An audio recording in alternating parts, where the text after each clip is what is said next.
Assalamualaikum warahmatullahi wabarakatuh. Salam sejahtera bagi kita semua.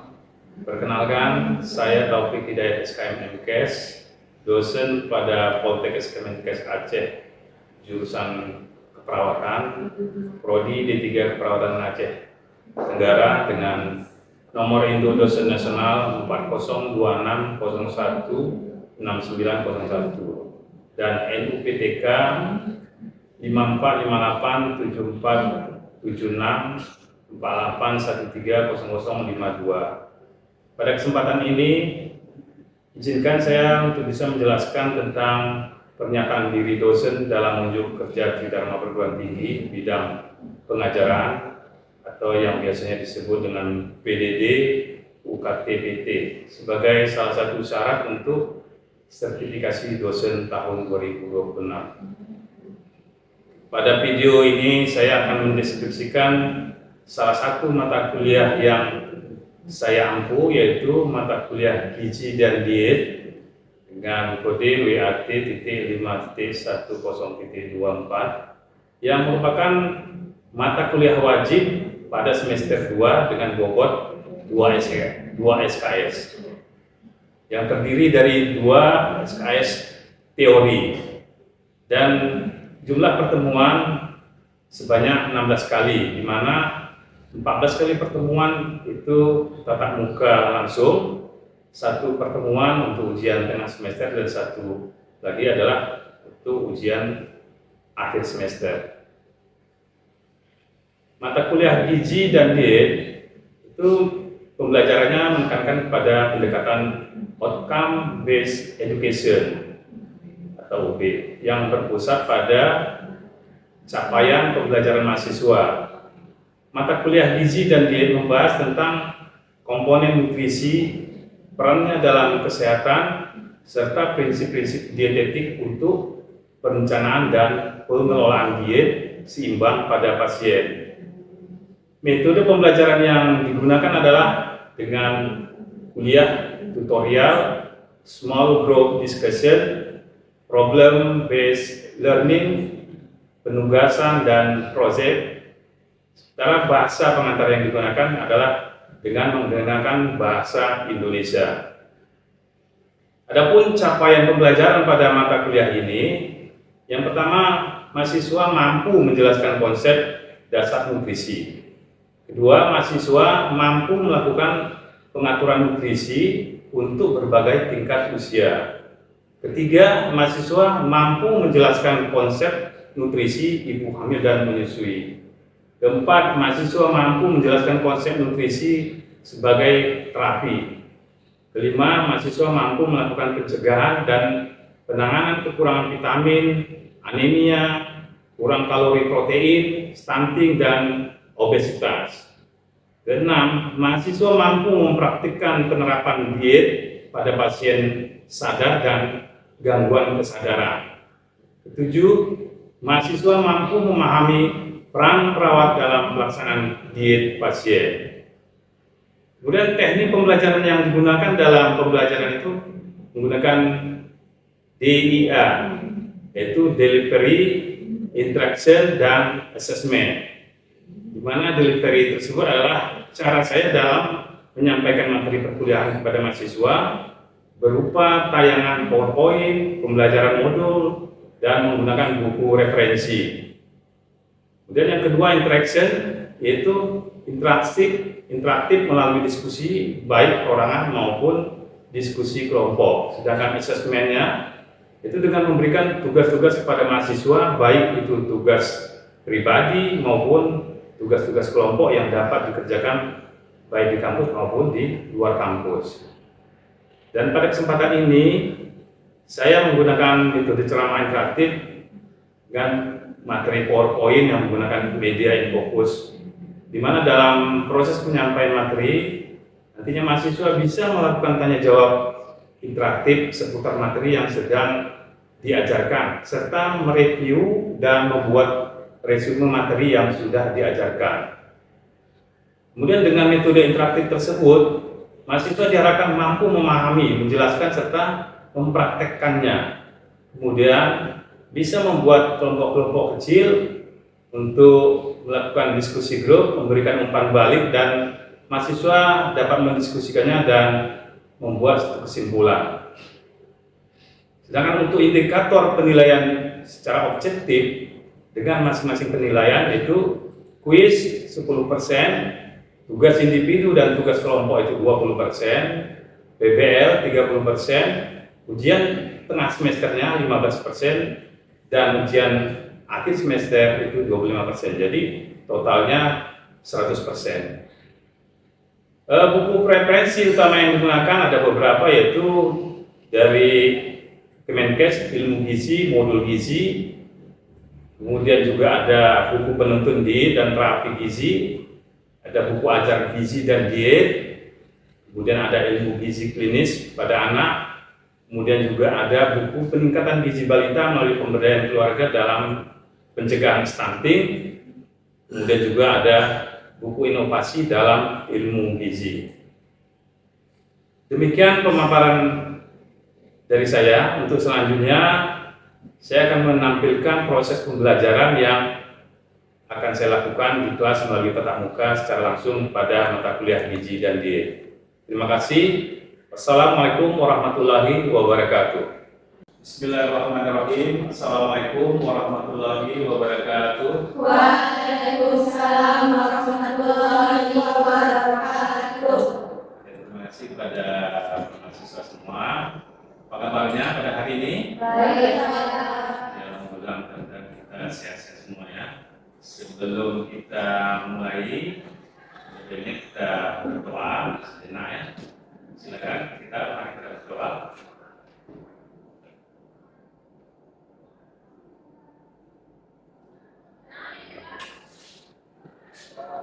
Pada pagi hari ini kita kembali pada mata kuliah gizi dan diet ya, itu dengan materi konsep dasar nutrisi. Sebelum kita mulai, kita absen dulu ya, sesuai dengan yang sudah di-sharekan di admin. Silakan di absen.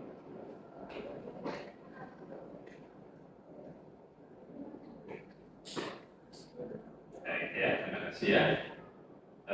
Baik, untuk selanjutnya kita masuk pada materi kita pada hari ini tentang konsep dasar nutrisi ya.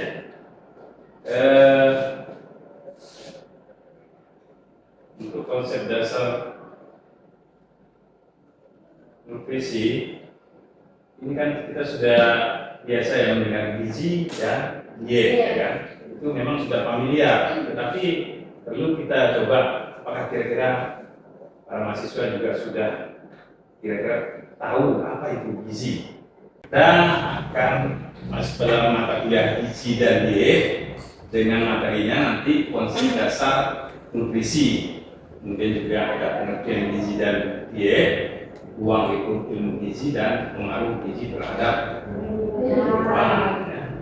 Kemudian ucapan pembelajaran mata kuliah kita pada hari ini itu diharapkan mahasiswa itu mampu memahami konsep dasar nutrisi dan nutrisi sebagai terapi.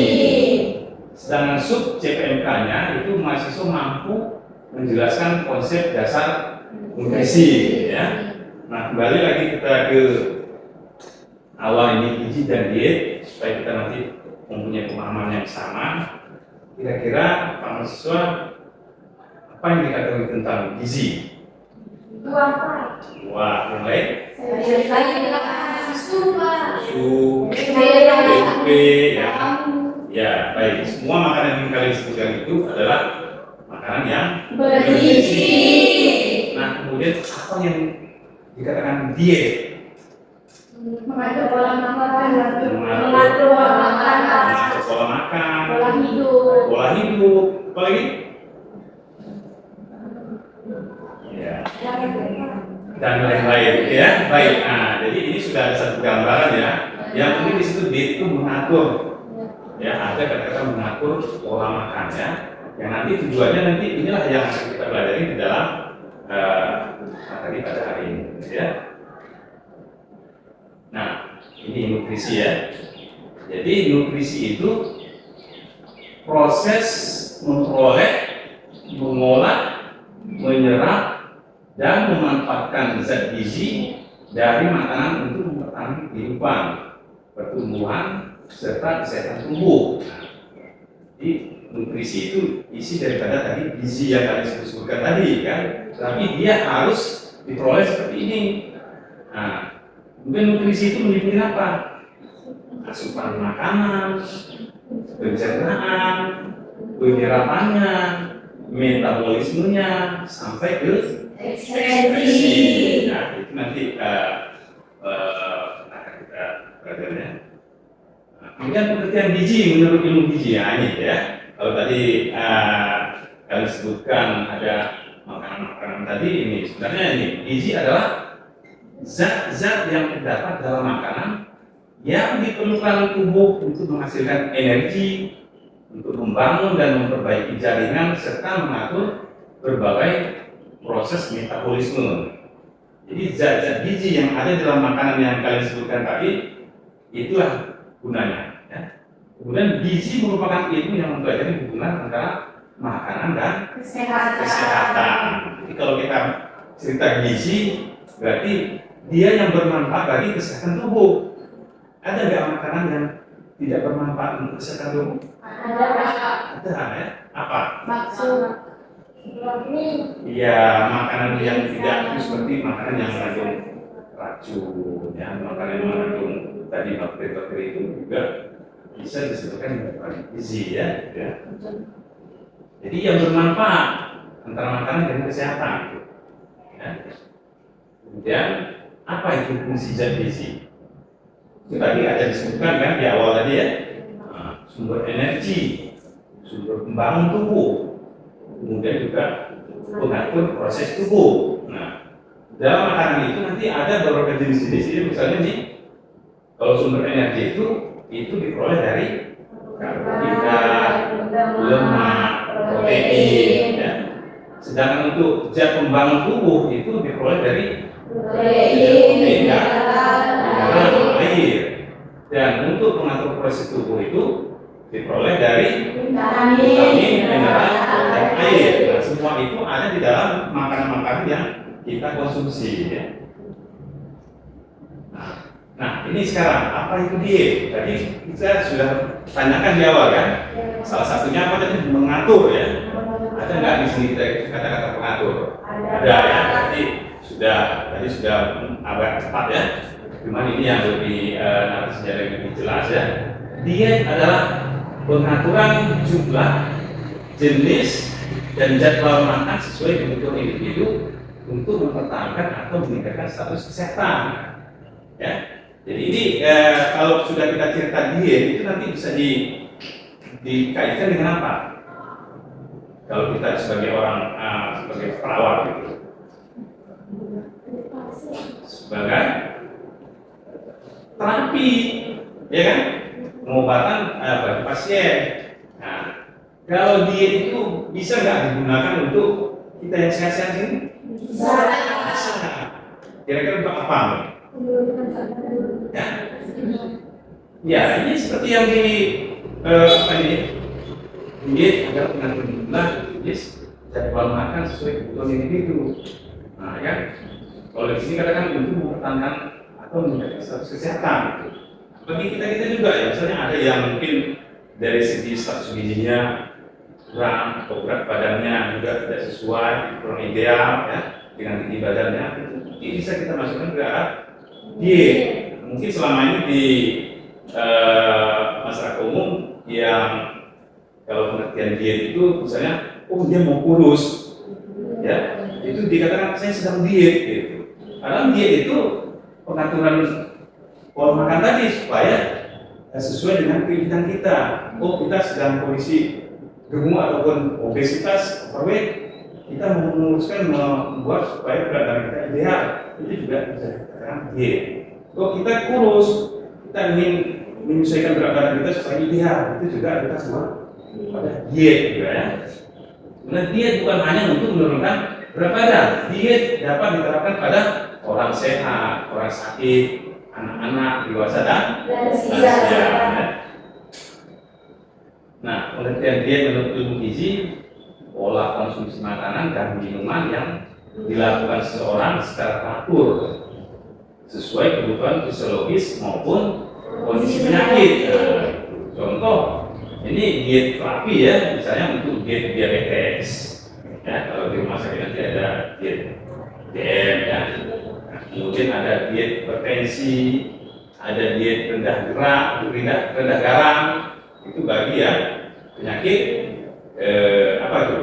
Kalau rendah garam itu hipertensi atau darah tinggi. Nah, diet tinggi protein itu untuk anak-anak yang sedang tumbuh ya, berkembang. Kemudian juga untuk yang penyakit-penyakit seperti TB ya. Kemudian ada diet seimbang. Kalau diet seimbang ini untuk orang yang sehat. Nah, ini ada miskonsepsi tentang diet ini yang sering kita lihat pada masyarakat kan. Nah, anggapan masyarakat itu seperti ini, diet itu nggak makan nasi, ada ya. Misalnya itu konsep diet apa itu yang tidak mau makan nasi, hanya makan sumber protein aja, gitu kan. Nah, kemudian ada dietnya untuk orang gemuk, mau menguruskan, gitu ya. Jadi kita bahas ya. Kemudian diet ini seolah ini menahan lapar, gitu ya. Nggak boleh makan apapun, gitu. Ya. Nah, khususnya kalau menahan lapar, kita itu puasa ya. Dengan niat puasa, alhamdulillah itu bisa membuat kita sehat juga, dan itu juga beramal ibadah juga. Kemudian faktanya itu apa? Diet adalah pengaturan makanan. Diet bertujuan memenuhi kebutuhan gizi sesuai dengan kebutuhan seseorang, gitu. Dan diet juga disesuaikan dengan kondisi kesehatannya. Seperti yang tadi di atas sebelumnya, bisa diet untuk pasien diabetes, hipertensi, ya. Nah, ini perbedaan gizi dan diet ya. Kalau kita bisa lihat di sini ya. Kalau gizi itu zat yang dibutuhkan tubuh, ya. Kemudian kalau di sana diet itu pengaturan makanan. Ya.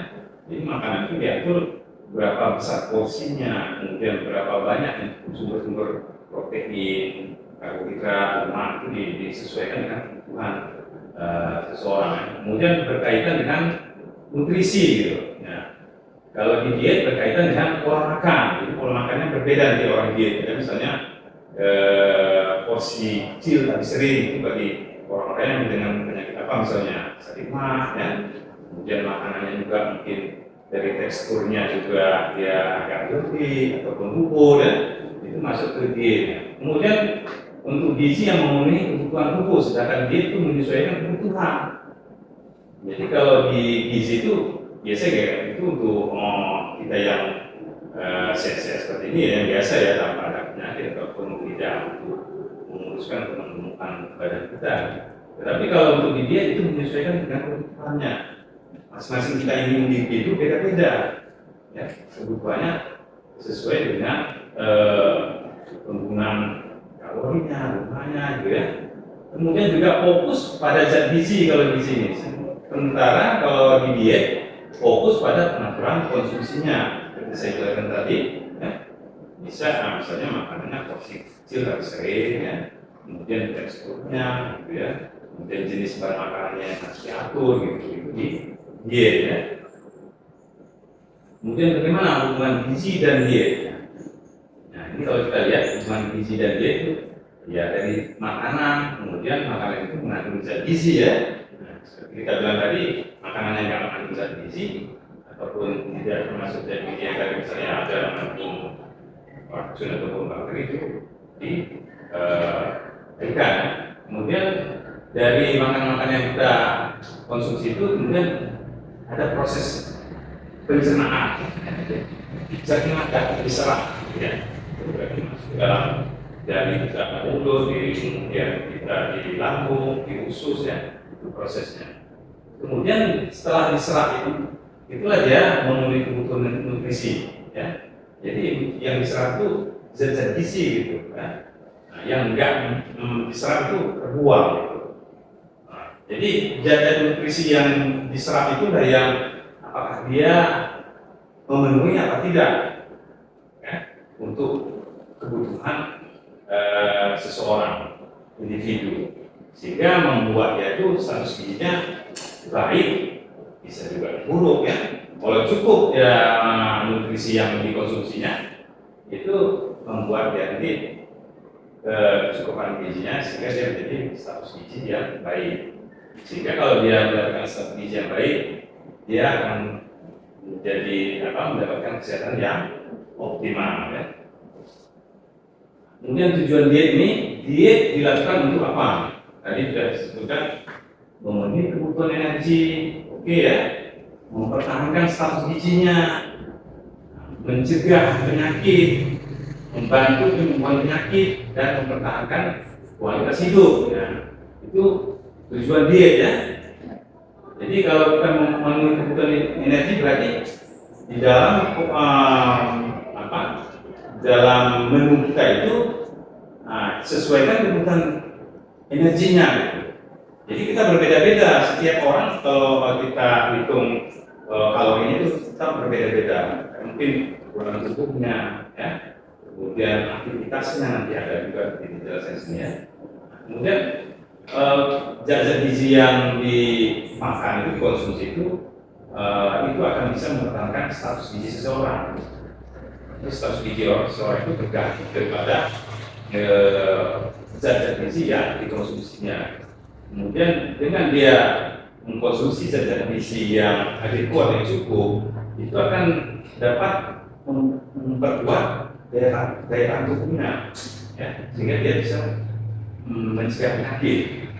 Kemudian juga bagi orang-orang yang sedang sakit seperti tadi ada hipertensi, diabetes, itu dengan kita berikan diet khusus untuk pasien-pasien tersebut, itu akan dapat membantu penyembuhan penyakit. Dan setelah itu ya tentu akan bisa mempertahankan kualitas hidup seseorang ya. Ini faktor-faktor yang mempengaruhi kebutuhan gizi apa? Nah ini yang tadi Bapak katakan berbeda-beda setiap individu. Kita di sini saja misalnya umurnya mungkin di antara kita ada yang berbeda ya. Ada yang misalnya 20, ada yang 23, itu juga bisa mempengaruhi. Kemudian jenis kelamin. Kenapa jenis kelamin bisa mempengaruhi? Biasanya kan laki-laki dan perempuan juga akan terkait dengan kebutuhan aktivitasnya juga gitu ya. Kemudian juga berat badan juga akan mempengaruhi ya. Berat badan itu, besar badan itu akan nanti kebutuhan kalorinya akan berbeda ya. Dia kan lebih banyak orang yang misalnya badannya besar, tentu dia membutuhkan kalori yang lebih besar. Kemudian tinggi badan juga, nah itu ya. Jadi ada aktivitas fisik, kondisi fisiologis, penyakit, kehamilan, menyusui itu sangat mempengaruhi kebutuhan zat gizi seseorang ya. Nah, kemudian ini contoh penerapan diet itu seperti bisa kita lihat di sini ya, yang sehat seperti ini, menderita diabetes, ini hipertensi seperti tadi, rendah garam untuk anak-anak yang mungkin protein tumbuhan itu harus lebih tinggi ya. Nah ini kita ada satu kasus ya, nanti ini bisa menjadi tugas kita ya.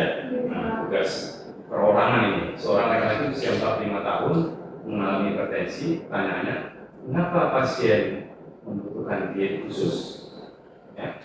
Diet apa yang sesuai dengan pasien tersebut dan apa tujuan pemberian diet tersebut ya?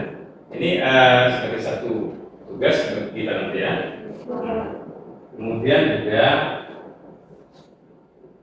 ini ringkasan materinya ya.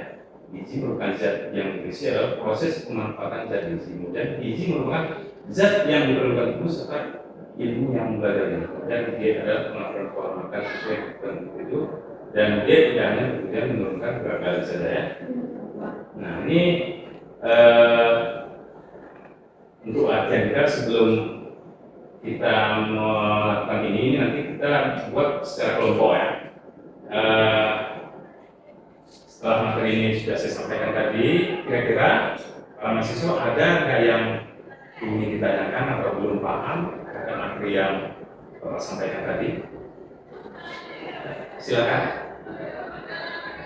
jika seseorang kekurangan gizi, bagaimana cara mengatur penggunaan gizi? Ketika seseorang kekurangan gizi, ya, cara mengaturnya itu berarti kita masuk ke dalam diet tadi gitu.